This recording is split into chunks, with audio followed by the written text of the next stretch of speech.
Hey, Tuomas here. Subscribe for more horror stories. This mission started out like any other.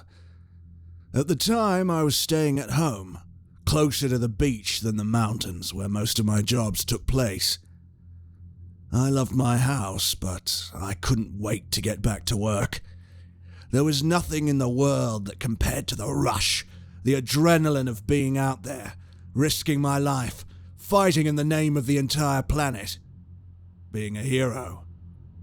My job was my life, and I had treasured my profession since I was a kid, since the first time I heard that being an alien hunter was a real thing. Everything started a couple of years before I was born.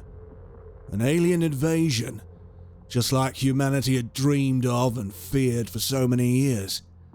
It was a catastrophe, and changed our history forever, but we, as resilient humans we are, came out victorious in the end. But that wasn't the end. Not at all. In a matter of months, a much smaller attack happened, and a year later, an asteroid that crashed on our planet carried living creatures within. It was as if that first invasion broke through an invisible wall, and now we couldn't stop these unwanted visits from happening. Sometimes, in asteroids or ships crashing on our planet, these were accidents. The aliens are confused, helpless, and occasionally they didn't even survive the atmosphere of our planet and would die almost instantly. Still, some incidents turned violent. Not necessarily full-blown invasions, but a beast released on an unfamiliar territory will easily turn savage, desperate to satiate hunger, thirst, or simply react aggressively to cope with the terror of the new environment. That's where people like me come in. Since that first attempt of an alien invasion, the military of every country in the world started preparing special units in case of another extraterrestrial threat. When I was a kid, these were really overwhelming, even theatrical groups that appeared to be getting ready for a war at the end of the world. However, as time wore on, technology improved at a breakneck pace, and we grew more knowledgeable about these menaces. The specialized units started requiring fewer people and greater weapons. Alien hunters became unique, rare, and highly tactical. They were real heroes, and for children everywhere, that was the dream job. At least it was for me. I had to work harder than most people can even imagine, but I've made it. Now I'm one of the best alien hunters on the West Coast. For that exact reason, more often than not, I didn't even need a team. When I got the call for this job, I immediately jumped into action.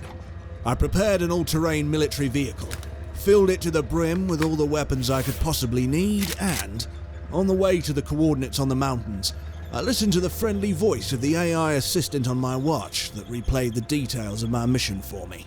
Asteroid 16B28 identified at 0700 hours of the present day. Estimated time for contact with the Earth's surface around 1600 hours. An approximate of 6 heartbeats detected. Official orders indicate neutralize and capture if possible. Eradicate if necessary. Good luck, Agent Eric Welch. Let us know if there's anything else you need. A little before the estimated time, I saw the asteroid crash somewhere in the mountains. It was a little odd. Not just that it had arrived earlier than expected, but having so little time to prepare beforehand. At this point, most asteroids are detected days in advance. But I tried not to complain too much, and only moved faster. It wasn't until the moment I arrived at the perimeter and parked my vehicle that I noticed this was not going to be just another job. First, the mountain was on fire. It was normal for a collision to ignite fires, of course, but this was much, much worse. Maybe one of the minerals in the rock from space reacted badly against the Earth's atmosphere. I started coughing and spoke into my communication device. "Attention! Agent Welch here. I will require assistance from the fire department urgently." Understood. The artificial assistant immediately replied, Do you need reinforcements from the Hunters Unit, Agent Welch? "No thanks, I have that part under control," I replied quickly and ended the message at the same time I picked up a weapon and shot. There had been yellow, glowing eyes watching me from the flames among the trees far away from me, but moving closer and closer until I could hear it screeching and whining and getting ready to attack. Finally, the creature jumped towards me, but I was quick enough to shoot. An especially strong, metal-reinforced net shoots out from my gun and captured the beast in the air. It screamed and screamed and squirmed on the ground while I looked at it. It was awful, but not completely unfamiliar. But this particular type of alien resembled a common monkey, despite the shocking differences in the internal anatomy of their bodies. The spikes, the strength, the outstanding aggression. At least they were relatively small. It was one of my least favorite species so far, but all too familiar. Something close to monkeys could be close to humans, and the last thing I needed was thinking I was hunting something in any way related to my species. I waited for a second longer as the monkey-like beast continued to scream. Then I shot a different weapon, tranquilizing darts this time. It fell asleep within seconds and I started moving again. I set a couple of traps. I chased a few of the aliens and defended myself from others, and I avoided the fire. I got deeper and deeper into the woods of the mountain, coughing here and there because of the nearby smoke. But I trusted my equipment, the fire department, and my training to get me out of there fast enough if necessary. Every few minutes I heard a shrill cry from one of the aliens as they got caught in my traps. And then I spotted one running away from the blaze. I started chasing after it. I felt my heartbeat pick up and I couldn't help but smile. This was one of the most dangerous jobs in the world, but I had the time of my life with it. I ran until my lungs began to burn.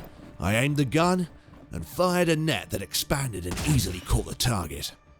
I was grinning, satisfied, when I heard one of the monsters screech close to me, and I heard it too late this time. I screamed too when the creature landed on top of my head. I fell to the ground and groaned in pain. The monkey-like beast yelled desperately and tried to claw its way into my brain, but luckily I was wearing a helmet. I hit the alien with the butt of my gun, sending it tumbling to the side. I quickly moved up, aimed, and shot once, twice, 3 times for good measure.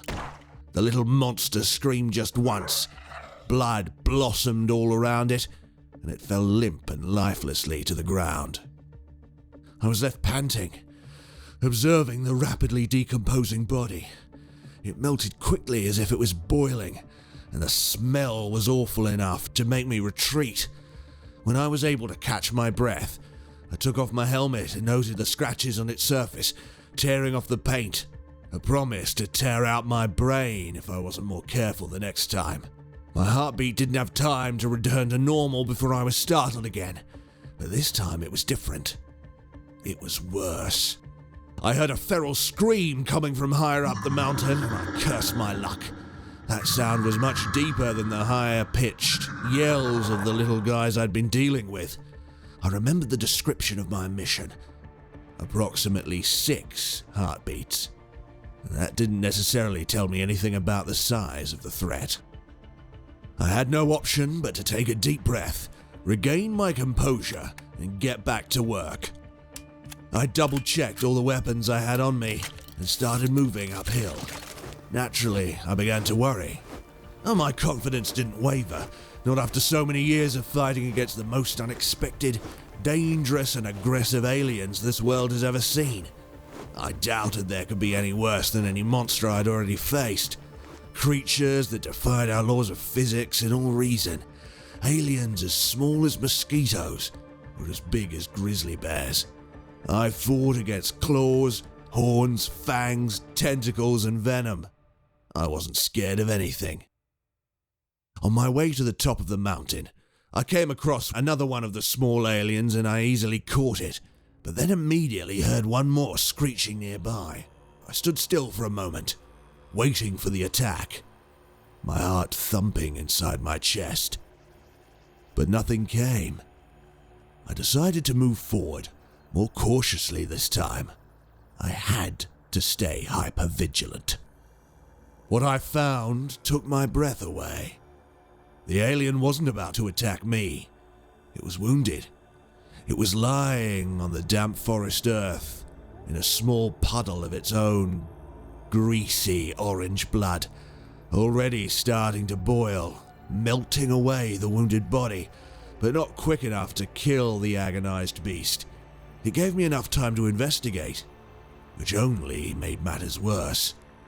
The wound on the side of the extraterrestrial animal's torso looked like a bite, like something had just grabbed a bite of the alien monkey and left it there to die. But this species didn't usually attack each other, and that bite looks much smaller than something from a wolf or anything from these mountains big enough to overpower one of these monsters. I was unsettled, but I'm still convinced I'm stronger and better prepared than any alien hoping to attack me. And that's when I heard it. The explosion. It was so unexpected in so many ways that it made me jump in place, and then I immediately ran in the direction it came from. My mind scrambled to remember every case when the materials of the asteroid or the substances within reacted explosively when in contact with stuff from this planet. It wasn't completely unusual, but that was not what I was focused on. An explosion like that could only mean one thing, and the fire around us, it finally made sense. It was a fuel leak. The thing that crashed here today wasn't an asteroid. It was a ship. I cursed under my breath. The inconsistencies in the case finally made sense, but I hated that I had received flawed information. Still, it wouldn't be the first time I faced a single ship by myself, and I needed to know more. Despite getting a little closer to the forest fire, I reached the spot where the spaceship crashed. When I was close enough, I slowed down and moved more cautiously. All my senses were focused. I was alert and ready for a possibly lethal encounter. I double-checked the weapons strapped around my waist and across my torso. I had capture nets, explosive bullets, everything in between for all shapes and sizes. In my hand, I was holding a gun of tranquilizing darts for medium to large species. I was prepared for the worst, but if it was something new, I would be the one to bring it to the laboratories. This monster was mine. I heard footsteps nearby and turned hastily. There it was, coming at me from the dark, coming through the smoke. A big round head gleaming under the moonlight. I aimed and studied it quickly. About 6 feet tall, one head, 4 limbs, shockingly anthropomorphous. I fired a dart, but I could tell from the sound that I didn't pierce its skin. I started stepping back, firing again and again, but all of a sudden, the alien started running towards me, then suddenly leapt in the air. I grunted when the beast knocked me over. The fall took my breath away, and I reached for a different gun, but the monster didn't linger on top of me. It quickly moved away and I scrambled to my feet, but what I saw next made my blood run cold. The spaceship. At first, I only frowned when I saw it, but upon further inspection I felt my heart skip a beat. Chills ran down my body, and for the first time in years, I was truly worried about what I'd just walked into. That ship. It was an alien. It was ours. Part of it looked frozen, and the rear section was badly burnt, but as if the design wasn't familiar enough, I saw the word NASA still visible on the broken hull of the devastated ship. A tragic sight. I didn't have time to think about the possibilities. Movement behind me made me turn around. "What are you?" I yelled.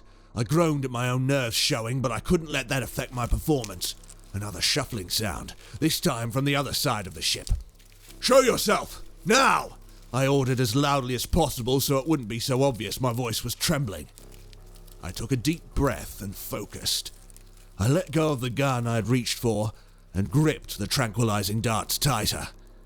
I had a bad feeling, but I couldn't shoot to kill. I took a deep breath and moved slowly around the ship. I couldn't hear anything else. No movement. This was it.